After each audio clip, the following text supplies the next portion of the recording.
See, here I am, part 2 with Angie Brown, singer. As they say, I tell you what they're going to say, and it'd be interesting to see your reaction when people say diva. Which, do you know what I mean? So do you know what I mean? We've been talking a little about your background.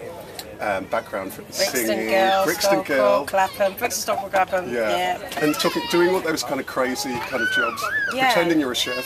Yeah, just like cleaning, working in Bloomfields. I've got all the, there used to be more agencies about them days, like, you know, these agencies like Reed Employment. I used to just go in there, I said I was a chef. I was chefing for everybody, even the mayor of Bromley. And I can't even cook, that's the great thing. But, you know, just give it some ball and some bravado. And is there something of that is key to the industry? Because then you talked a little bit about the time where you had the opportunity, you made the big hit, I'm Gonna Get You. Is there something about that, just putting yourself forward and being bold? Because it strikes me that you've got that boldness in a good way, and that of just putting yourself forward, being there. But the drama school side of that helped me, because I'm not really an actress, as far as, again, there's a certain dedication with learning all them words and stuff. Because you said you wanted to be, first of all, an actor. I did. And looking at that, would it have suited you? What's your feeling? There wasn't enough work. It didn't feel like, you know, I didn't have equity. And someone said, well, you've got to get an equity card to be considered for West End work. So I said, well, do you know what? How do you get it? How do you get this equity card? And they said, oh, you can do it by singing in pubs and bars and old people's homes. So that's what I decided to do. I decided to do that, and I got the equity card. And, you know, I never looked back, but once I started... Hello, Charlie! Once I started... Oh, great! And once those doors were open for the singing, I found that I had preferred it. And there was more work. There's a live venue in every corner, and you know, it was all Holloway Road, it was all Camden, and so all these jobs came in, bands, the whole thing. And to talk about the bravado, I think that if you can kind of put the head on, because when I had to do Bazaar, you know, I kind of imagined I was from real south of the USA, and maybe like, you know, another 20 stone on, and like fried chicken and really southern, and to get into character, because I'm from the South London really, and it was the biggest voice that is Justin Brown sample. The vocal is a very clear, it's a very big hearty voice there, and I thought, okay, I know that you can edit. Go on, boys, have the water. And I knew that I could create that sound when you go through some acting technique and get the weight in your feet. Do you know that? Do you know when they tell you to bend the knees and you open the chest? And I thought, whatever sound she makes, I'm gonna make it. And that's how I got the job, because I could emulate her sound.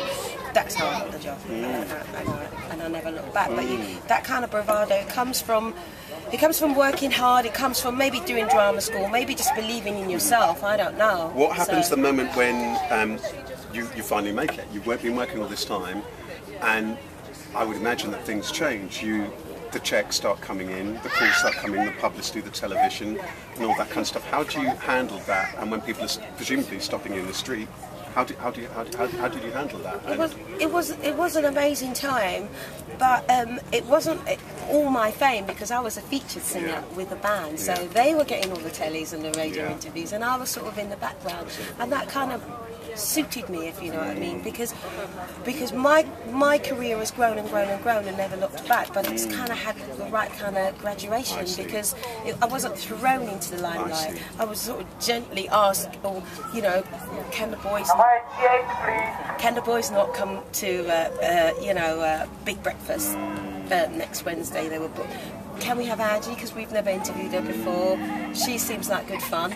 And then of course you'd get on and you were with Zig and Zag, and then the next single coming out they'd invite you back and not the boys, not because I suppose because I'm vibrant, I've got a lot to say, as you can see. So personality wise won people over, and then with the introduction of the internet and being self-employed, it's like being successful in anything. Once you have a certain amount of success, you're busy keeping your head above the water. So it becomes a bit tooth and nailish. Yeah. But like earlier you touched on being positive. Yeah. You know, I'm not a backstabber. I'm not going to step on someone to get where I want to get to. I want to get there in peace and not in a non-competitive. Right. So let's talk about that. When somebody has had that kind of success, and the thing I guess about that success that's interesting, we always assume that success is always up and up and up. Actually, it's ups, downs, in between, something like that. How did you adjust to then when the career then plateaus? You've had that peak, and then when the phone stops ringing, or when opportunities, you know, and the hits stop coming. How do you do that? That must be hard. It is hard because, you know, unlike now, the internet wasn't around like 20 years ago. Well, you know, like the track came out in 1992. So for me, 25th anniversary, congratulations. Thank you. And 93, 4, you know, people knew who I was, but not as they couldn't get to you like now. If someone emails you, you're going to get an email or you're going to get an invitation or whatever.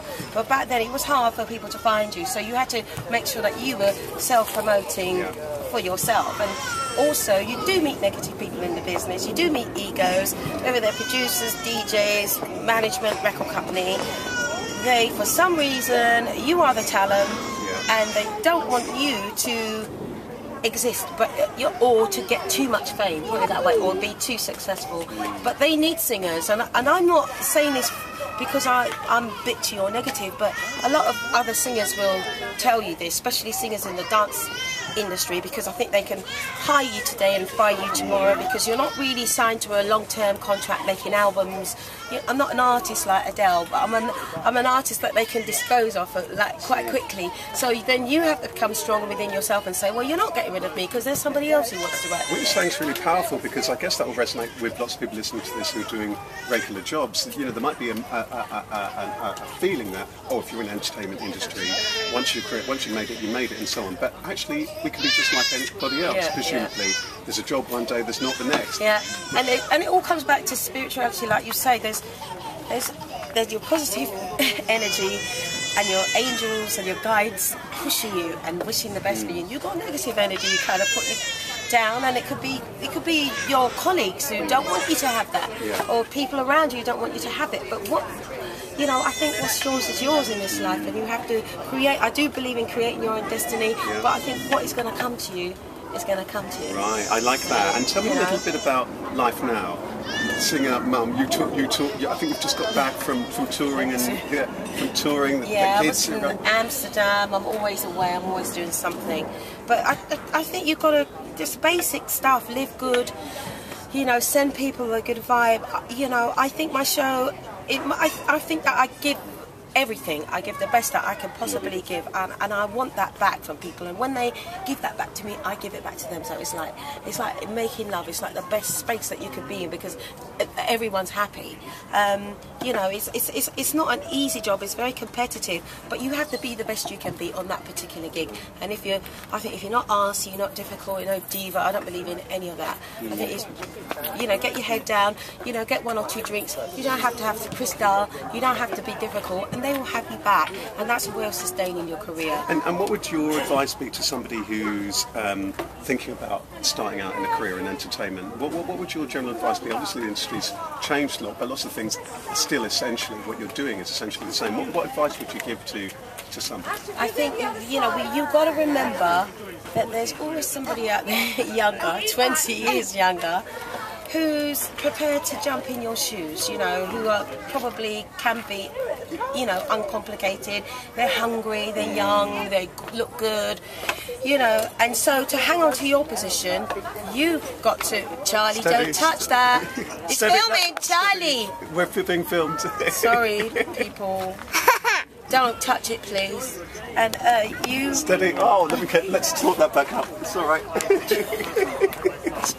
Charlie, I mean it, please leave it. We've got TV filmmakers. It's funny. Right, we're just going to finish off, Charlie. We're just going to finish off the interview. If you could just sit down, then we'll finish off the interview, and then... Charlie, get out of the way. Then we can go to Lido. Yeah, we're just going to be just 2 more minutes. Hang on. Okay. Are you keeping this bit? Yeah, I just don't, I never read it. It's just how it is. It's just how it is. No, that's fine. That's fine. I'm liking the comedy element. Exactly. But well, Charlie, can we please not block my face, please? So on that note, then, Angie, actually, I'm going to stay here for a minute. So tell me then, how is it that? Because that's the reality, isn't it? How do you balance doing this career when you're out there and balance all the realities of the day to day? How do you do that? You just, you know, you do need help. You do need help. I've got my partner Jay. He's really lovely. He's very, very helpful. We pull together. We're a team, you know, and we also obviously got our babysitters. I've got a lady who looks after my Facebook and tweets and stuff like that. You need people. You do need people around you, especially when it comes to all this new technology, because I didn't learn it at school, you know. I'm 49, I didn't learn it at school, and I don't know how to build my own website or anything like that, but you know, I have learnt some things, and I do know to email, and I do just try to keep abreast of it, because as I say, it's self-promotional. Yeah. It's self-promotional, and you know. And the one thing I want to ask is, do you still enjoy, is there still the same amount of fun and enjoyment in terms of music as it used to be? You know, I've had 3 major... Oops. Right. I've had 3 major record deals. Yeah. And to be honest, once the T's and the I's are dotted and crossed, I felt really trapped. So I am grateful to that side of the music business that put out your one-off singles, like the dance side of the business. Yeah. Because you can be your own person, and you can choose who you want to work with. Got ya.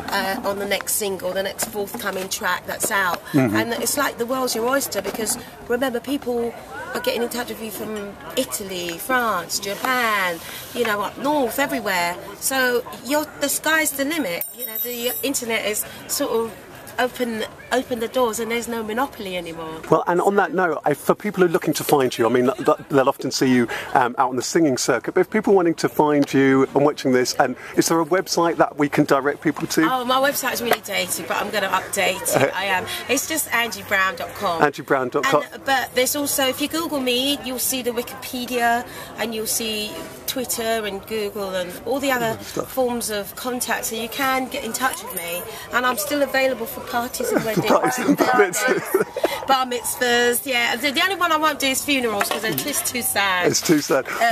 Well, it's just been such a pleasure to chat to you about your lifetimes of singing. No, it's been great. And actually, you know what's funny? Actually, the last thing I want to touch on, Angie, before we close it, it's quite funny. You were saying before that when we were chatting on the phone, you said, yeah, there's a little bit of comedy, but I think today you've been slightly outdone on the comedy. Raheed and Charlie, yeah. And it was, how timely was it that the umbrella found? Excellent. Well, thank you so much, Angie, and wishing you all the best with